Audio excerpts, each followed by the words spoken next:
नमस्कार, सुबह के इस स्पेशल बुलेटिन 90-60-30 सुपरफास्ट न्यूज की शुरुआत 8 बड़ी खबरों के साथ करते हैं। आपके साथ मैं हूं करुणा शंकर शर्मा।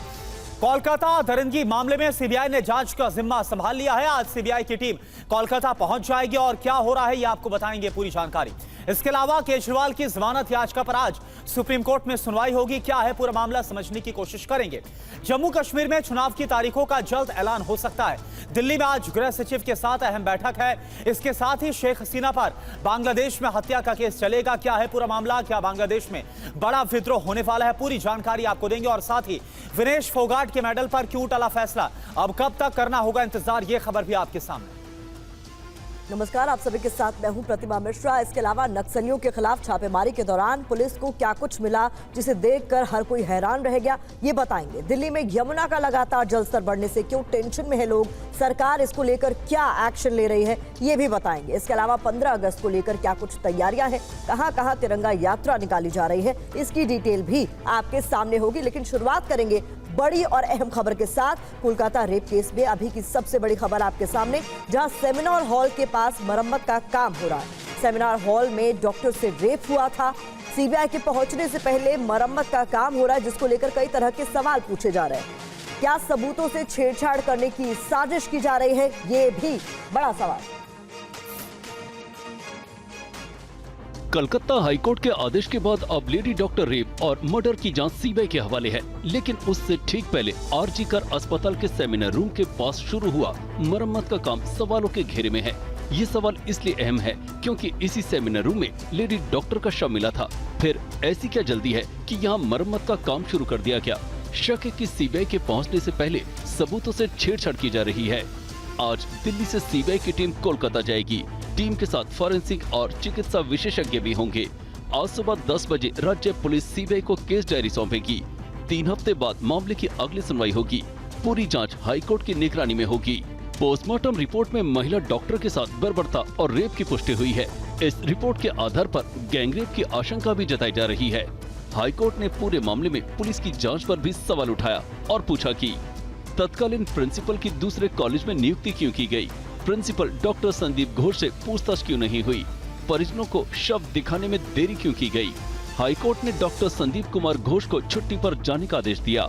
सीबीआई जांच के आदेश के बीच डॉक्टरों का एक प्रतिनिधि मंडल स्वास्थ्य मंत्री जेपी नड्डा से मिला, जिसके बाद फोडा ने हड़ताल खत्म करने का ऐलान कर दिया है। हमारी क्योंकि सारी जो मांगे थी, जैसा हमारी प्रेस रिलीज में था, उनको अभी मांग लिया गया है। तो हमें ये सोचते हुए लग रहा है, हम सब ने आपस में डिस्कशन किया है कि एज अ संस्था जो हमारी फोडा है, हम लोग की सारी डिमांड्स मानने की वजह से हम ये स्ट्राइक को अब विराम देंगे, हम इसे कॉल ऑफ करेंगे। और वहीं बीजेपी ने बंगाल सरकार पर Kolkata doctor rape murder case को छिपाने का आरोप लगाया और उस पर टीएमसी ने जवाब क्या दिया है, ये भी आप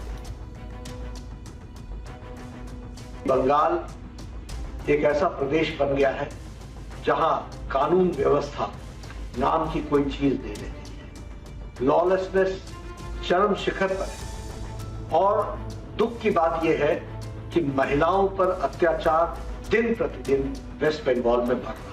यूपी में क्या हुआ? Rape to murder, then murder to the relatives of the victim. उसके बाद भी कोई रेजिग्नेशन नहीं हुआ था, तो आज बंगाल में वो नाटक करने चला है। इधर कन्नौज रेप मामले को लेकर बड़ी खबर है। इस मामले में नया मोड़ आया है। पीड़िता के परिजनों का लड़की के बुआ पर आरोप है। आरोपी के पास पीड़िता को लेकर गई थी बुआ। पीड़िता की बुआ की तलाश में जुटी है पुलिस। बड़ी खबर बिहार से सामने आ रही है। पटना में बीजेपी नेता अजय शाह की हत्या कर दी गई है। अपराधियों ने घर में घुसकर उन्हें गोली मारी। बाइक से आए थे 2 अपराधी। अपराधियों की तलाश में पुलिस जुट गई है।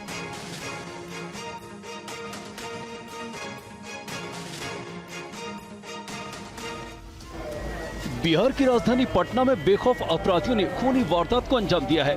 बजरंगपुरी इलाके में बीजेपी नेता अजय शाह की अपराधियों ने घर में घुसकर हत्या कर दी। स्थानीय लोगों ने पुलिस को घटना की जानकारी दी।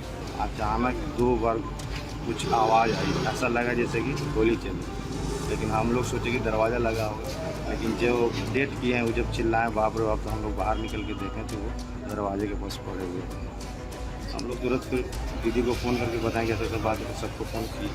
दो अपराधी मोटरसाइकिल से आए और गोली बरसाकर फरार हो गए। मौके पर पहुंची पुलिस अपराधियों का सुराग तलाश रही है। एफएसएल टीम ने भी जांच की है। संदिग्ध विवाद चल रहा है और उस पे संदेह है, उस पर भी हम जांच कर रहे हैं और बाकी जो एफएसएल टीम को भी बुला लिया गया है और आसपास के सीसीटीवी वगैरह देख ही रहे हैं, इस पर जांच शुरू कर दी है। मृतक बीजेपी नेता अजय शाह बजरंगपुरी मंडल के पूर्व महामंत्री थे, जिनकी डेयरी की दुकान थी। और इस बीच अरविंद केजरीवाल को लेकर बड़ी खबर है। बड़ी खबर ये कि अरविंद केजरीवाल की जमानत याचिका पर आज सुनवाई होगी। सुप्रीम कोर्ट में ये सुनवाई होनी है। सीबीआई के मामले में जमानत की मांग की गई है। ईडी मामले में पहले ही जमानत मिल चुकी है।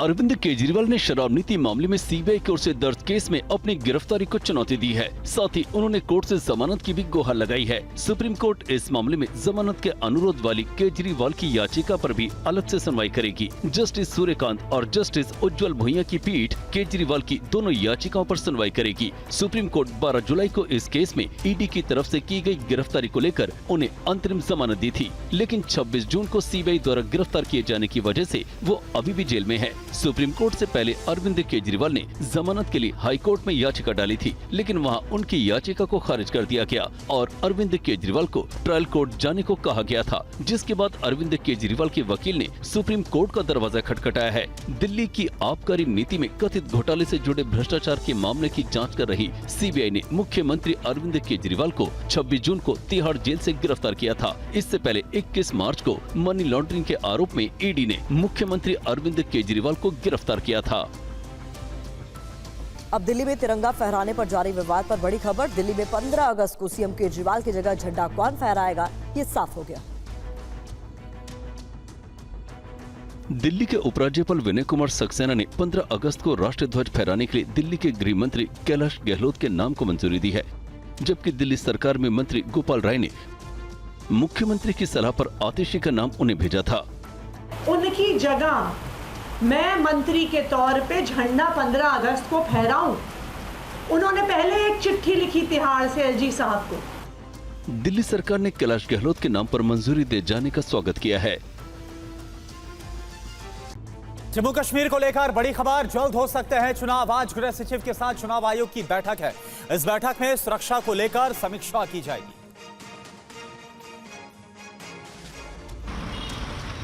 चुनाव आयोग अगले हफ्ते जम्मू कश्मीर विधानसभा चुनाव का ऐलान कर सकता है। जम्मू कश्मीर के दौरे में तमाम पहलुओं की समीक्षा करने के बाद आयोग अब चुनावी तैयारी में जुट गया है। अभी तक जो खबर सामने आई है उसके मुताबिक आज आयोग की टीम गृह सचिव अजय भल्ला के साथ बैठक करेगी। बैठक में सुरक्षा पर समीक्षा की जाएगी। 5 चरणों में हो सकते हैं चुनाव। बैठक के बाद जल्द हो सकता है तारीखों का ऐलान। सूत्रों के मुताबिक सुरक्षा के मद्देनजर सबसे पहले उत्तरी कश्मीर में चुनाव हो सकता है। इसके बाद उत्तरी और दक्षिणी कश्मीर और फिर मध्य कश्मीर और जम्मू में मतदान की प्रक्रिया पूरी कराई जा सकती है। Chief election commissioner Rajiv Kumar के नेतृत्व में आयोग की टीम 8 से 10 अगस्त तक श्रीनगर और जम्मू का दौरा कर चुकी है। आयोग से मुलाकात के दौरान यहाँ की सियासी पार्टियां भी जल्द चुनाव कराने की मांग कर चुके हैं। सुप्रीम कोर्ट भी जम्मू कश्मीर में सितंबर तक चुनाव कराने का आदेश दे चुका है। जम्मू कश्मीर में अनुच्छेद 370 हटने के बाद ये पहला विधानसभा चुनाव होगा। परिसीमन के बाद अब जम्मू कश्मीर विधानसभा की सीटों की संख्या 83 से बढ़कर 90 हो गई है। दिल्ली वक्फ बोर्ड को लेकर आरटीआई से बड़ा खुलासा हुआ है। दिल्ली सरकार ने वक्फ बोर्ड को साल 2015 से 2022 के बीच 111 करोड़ रुपए दिए, फिर भी इमामों को वेतन नहीं मिल रहा। दिल्ली वक्फ बोर्ड पर आरटीआई से बड़ा खुलासा करते हुए एक्टिविस्ट ने सवाल उठाए हैं कि दिल्ली सरकार से मिले ग्रांट को वक्फ बोर्ड कहां खर्च कर रहा है। एक्टिविस्ट अजय बोस का दावा है कि 7 साल में 111 करोड़ का ग्रांट दिल्ली सरकार ने दिल्ली वक्फ बोर्ड को दिया, लेकिन इसके बावजूद दिल्ली के मस्जिदों में इमाम और मौजिन को वेतन नहीं मिल रहे हैं। आरटीआई से मिली जानकारी के मुताबिक 2015 से 2022 के बीच दिल्ली सरकार ने वक्फ बोर्ड को 111 करोड़ दिए, जबकि 2021 से 2022 में 71 करोड़ 90 लाख दिए। 18 महीनों से मस्जिदों के इमाम और मौजिन को वेतन नहीं मिला। लखनऊ से बड़ी खबर आ रही है। लखनऊ में पीजीआई के डॉक्टर के साथ साइबर ठगी का मामला सामने आया है। पीजीआई के डॉक्टर से 2 करोड़ 81 लाख की ठगी को अंजाम दिया गया। डिजिटल अरेस्ट करके डॉक्टर से ठगी हुई है। फर्जी सीबीआई अधिकारी बनकर डॉक्टर को फोन किया गया। डॉक्टर से कहा गया कि jet Airways money laundering case में नाम है और उसके बाद इस साइबर ठगी को अंजाम दिया गया। डिजिटल अरेस्ट किया गया है। और फोन लाइन पर हमारे साथ प्रीति श्रीवास्तव जुड़े पूरी जानकारी के साथ। प्रीति, क्या जानकारी, कैसे सब कुछ अंजाम दिया गया? बिल्कुल, अब मैं बता दूं कि ये जो डिजिटल अरेस्ट करके पीजीआई के डॉक्टर हैं और काफी सीनियर डॉक्टर हैं पीजीआई के, इनको 6 दिनों तक डिजिटल अरेस्ट करके रखा गया और उससे उनके 2 करोड़ 81 लाख रुपए उनसे वसूले गए। उनको कहा गया कि आपको जो जेट एयरवेज का मनी लॉन्ड्रिंग का जो केस चल रहा है उसमें आपका नाम है और साथ ही बच्चों को दूसरे राज्यों में सप्लाई करने में भी आपका नाम है, उसको लेकर इनका नाम है। जो और आपसे सीबीआई अधिकारी जो है वो आपसे बात करेगा। जब सीबीआई अधिकारी ने वीडियो कॉन्फ्रेंसिंग के माध्यम से इनसे बात की, फिर उनको एक लेटर भेजा गया, जिस लेटर में इन्होंने कहा गया कि ये कोर्ट का लेटर है और इसमें आप अपनी सभी जो जानकारियां हैं, अकाउंट की जितनी जानकारियां हैं उसमें भर के भेजिए। इन्होंने उसमें अकाउंट में भर के भेजी। उसके बाद इनको कहा गया कि आप जितना भी आपके अकाउंट में, खाते में जितना भी पैसा है उसको किसी सरकारी अकाउंट में जमा कर दीजिए।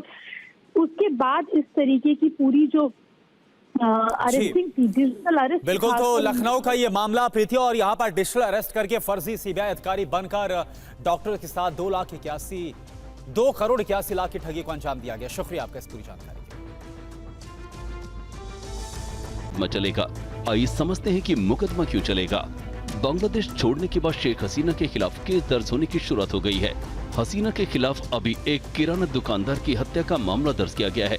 19 जुलाई को बांग्लादेश की राजधानी ढाका के मोहम्मदपुर इलाके में पुलिस ने फायरिंग की थी। इस गोलीबारी में मोहम्मदपुर के किराना दुकान मालिक अबू सईद की मौत हो गई थी। अबू सईद की मौत का मामला अदालत पहुंचा। उसके बाद पुलिस को प्राथमिकी दर्ज करने को कहा। मेट्रोपॉलिटन मजिस्ट्रेट राजेश चौधरी ने शेख हसीना के अलावा अवामी लीग के महासचिव और पूर्व सड़क परिवहन मंत्री ओबेदुल कादिर, पूर्व गृह मंत्री आजदुज्जमा खान, बर्खास्त पुलिस महानिदेशक अब्दुल्ला अल मामून को आरोपी बनाया है। हत्या का ये मामला बांग्लादेश में हुए आरक्षण से जुड़ा है। 19 जुलाई को बांग्लादेश की राजधानी ढाका के बोसकिला इलाके में आरक्षण के खिलाफ आंदोलन किया जा रहा था। आंदोलन समर्थक इस दौरान एक विशाल जुलूस निकाल रहे थे। इस जुलूस पर पुलिस ने गोलीबारी की थी, जिसमें अबू सईद की मौत हो गई थी। आपको बता दें कि बांग्लादेश में आरक्षण में कोटे के खिलाफ शुरू हुआ उग्र प्रदर्शन शेख हसीना के देश छोड़ने तक भी जारी रहा। इस आरक्षण की आग में सैकड़ों लोग जान गंवा चुके हैं। अब भी बंगाल हिंसा की आग में जल रहा है। और वहीं बांग्लादेश में तख्ता पलट और देश छोड़ने के बाद शेख हसीना का पहला संदेश सामने आया और इसमें जो कुछ बांग्लादेश के अंदर हुआ उसे आतंकी हमले जैसा बताया गया। बांग्लादेश में जारी हिंसा में सैकड़ों लोग जान गंवा चुके हैं। हिंदुओं पर लगातार अत्याचार हो रहे हैं। बांग्लादेश छोड़ने के बाद भारत आई शेख हसीना ने पहला बयान जारी किया है। उनके बेटे सजीव वाजिद ने सोशल मीडिया एक्स पर हसीना के बयान को पोस्ट किया है। शेख हसीना ने 15 अगस्त 1975 की घटनाओं को याद किया। शेख हसीना ने कहा, मेरे जैसे उन लोगों के प्रति मेरी संवेदनाएं हैं जो किसी प्रियजन को खोने के दर्द के साथ जी रहे हैं। मैं मांग करती हूं कि इन हत्याओं और बर्बरता में शामिल लोगों की उचित जांच की जाए और दोषियों की पहचान कर उन्हें उचित सजा दी जाए।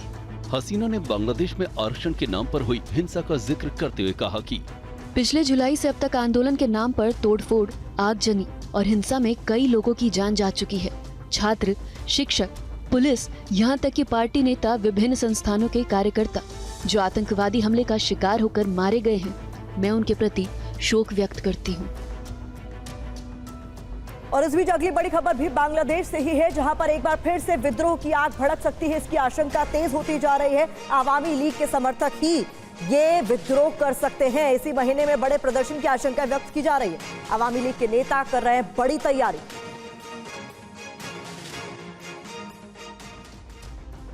बांग्लादेश में मोहम्मद यूनिस के नेतृत्व में अंतरिम सरकार के गठन के बाद भी हालात सामान्य नहीं हुए हैं। बांग्लादेश में एक बार फिर बड़े विद्रोह की आशंका बढ़ गई है।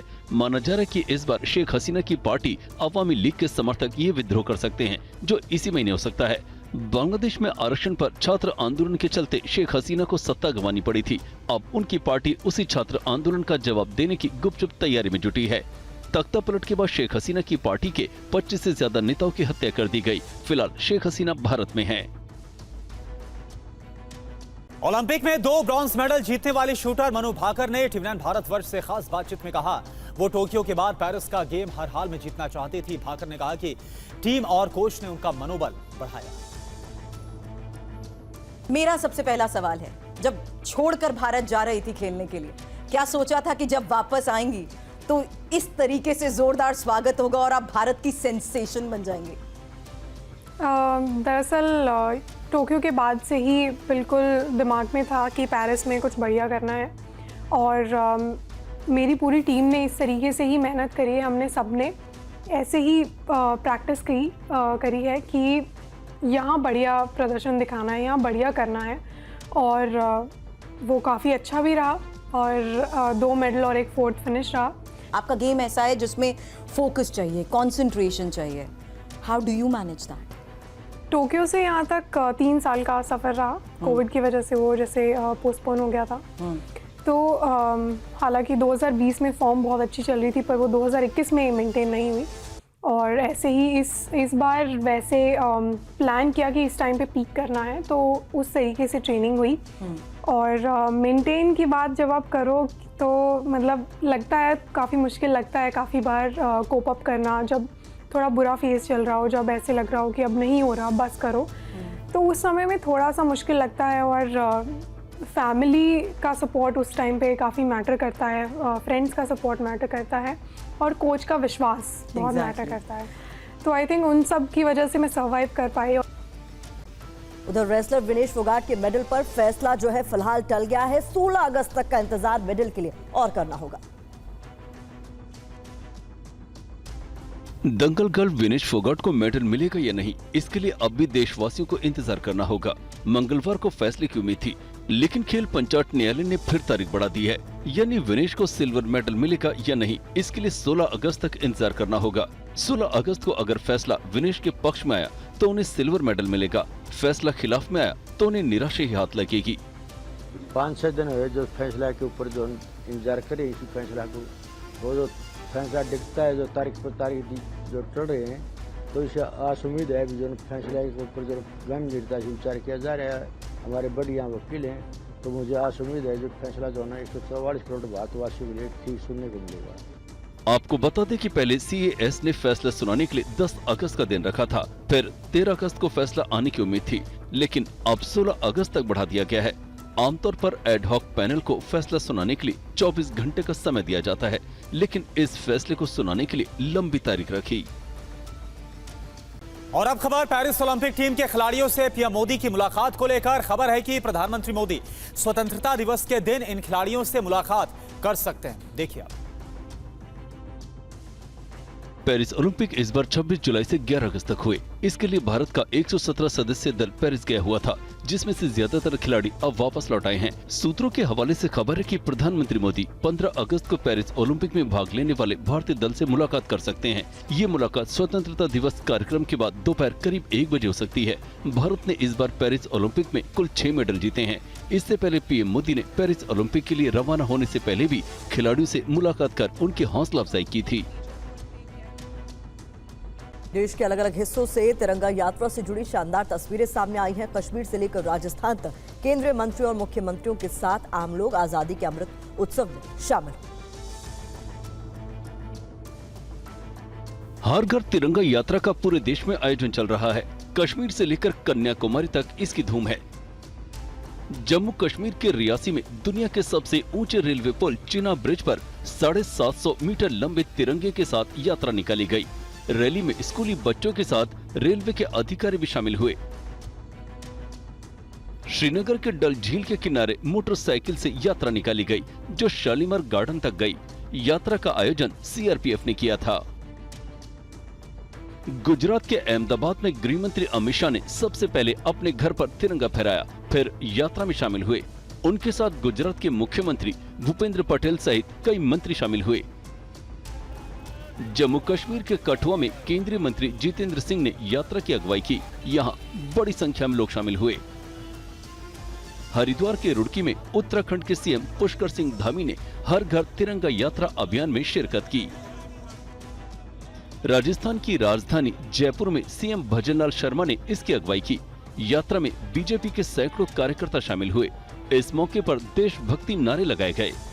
करनाल में हरियाणा के सीएम नायब सिंह सैनी के साथ सैकड़ों लोगों ने यात्रा में शिरकत की। अंबाला में बीजेपी नेता अनिल विज हर घर तिरंगा यात्रा में शामिल हुए। दिल्ली में तिरंगा यात्रा अभियान का जोश नजर आया। दिल्ली के एलजी वीके सक्सेना और बीजेपी सांसद बांसुरी सोरा सहित पार्टी के कई नेता हर घर तिरंगा यात्रा में शामिल हुए।